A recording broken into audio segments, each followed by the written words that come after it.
Are you seeking the skills to critically evaluate and successfully integrate AI solutions into your everyday workflows?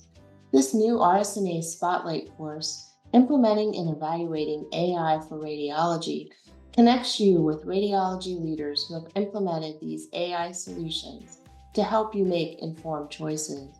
Experience all the interactive benefits of attending an in person session, but with a manageable time commitment, in two convenient and concise live online sessions on March 14th and March 21st. Learn more and register at rsna.org/spotlight. Hi, my name is Dr. Jonathan Revels from New York University. Welcome to the RSNA RadioGraphics podcast. On today's podcast, I'm reaching into the cookie jar and pulling out two great cardiothoracic cases to discuss.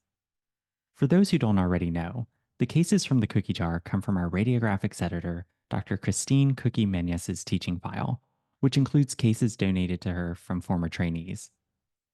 These are authored by our phenomenal radiographics trainee editorial advisory members, RG team, with beautiful artistic illustrations created by the radiographics medical illustration team led by Dr. Kearns. Each case presentation can be found in the monthly radiographics publication. You can also follow at Cases Cookie Jar and the Spanish version at Casos Cookie on multiple social media platforms. Our first tasty tidbit today is pulmonary light chain deposition disease, authored by doctors Sweet, Wheeler, Kearns, and Marquise. Light chain deposition disease is a multi-system disorder characterized by overproduction of non-amyloid immunoglobulin light chains that can deposit in any organ. The underlying cause of light chain deposition disease is unknown, but it is often associated with myeloma or other lymphoplastic disorders. The kidneys are amongst the most common sites of involvement, as free light chains are predominantly filtered by the kidneys. Less common extrarenal manifestations involve the liver, heart, and the lungs. Pulmonary light chain deposition disease is rare, with about 50 cases reported since 1987. Characteristic imaging features include bilateral, thin walled lung cysts with vessels that can be seen inside or traversing the wall of the cysts, as well as pulmonary nodules that can occasionally calcify.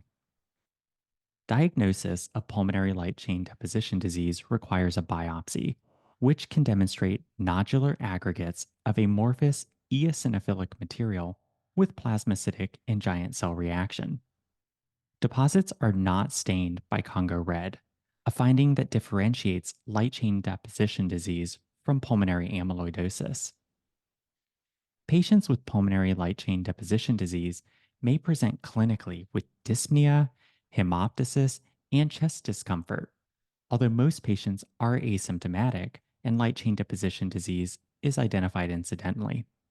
Overall, the disease course is indolent or slowly progressive. Severe chronic respiratory failure, eventually leading to lung transplantation, has been reported, but this is atypical. Now, unfortunately, treatment has not been established for this diagnosis, and management with corticosteroids and cytotoxic drugs has been used, but with varying degrees of success.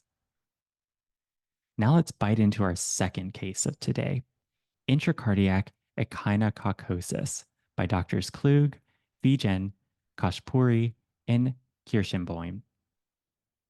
Echinococcosis, or hidatidosis, is a parasitic disease caused by the larvae of Echinococcus granulosus, and it's transmitted following ingestion of contaminated food or water. Hidatidosis is endemic in many parts of the world, with dogs, cats, and sheep acting as the definitive hosts and humans as the intermediate hosts. The adult parasites live within the small intestines of their definitive hosts. When the gravid proglottids are released through feces, the eggs become immediately infectious. Once the eggs are ingested by an intermediate host, they hatch within the small intestine, and the oncospheres are then released. The oncospheres will then penetrate the intestinal wall and travel through the circulatory system, where they eventually settle in various organs. There, the oncospheres will mature into thick walled hydatid cysts, which gradually expand and produce protoscolioses and daughter cysts that ultimately fill the cyst's interior. The liver and lungs are more commonly affected by echinococosis, though it can involve any body part. Intracardiac echinococosis is rare, and its symptoms vary greatly depending on the location and the size of the hydatid cysts. The most common hydatid cyst location is going to be the left ventricle, and these patients can be asymptomatic or present with vague precordial pain. Now, if left untreated, intracardiac echinococosis can cause an array of cardiac abnormalities, including arrhythmias, valvular dysfunction, cardiac rupture, and anaphylactic shock. Right ventricular cysts tend to rupture more frequently, which can lead to pulmonary embolism, anaphylaxis, and sudden cardiac death. Interventricular septal involvement may cause arrhythmias and compression of coronary vessels, leading to myocardial ischemia. Pericardial deposits of these cysts can rupture, resulting in pericarditis or even cardiac tamponade, as well as shock.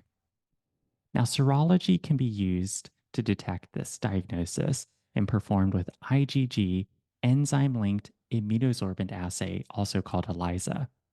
But cardiac imaging with echocardiography, CT, and MRI is critical for a correct diagnosis as well as for preoperative evaluation and planning.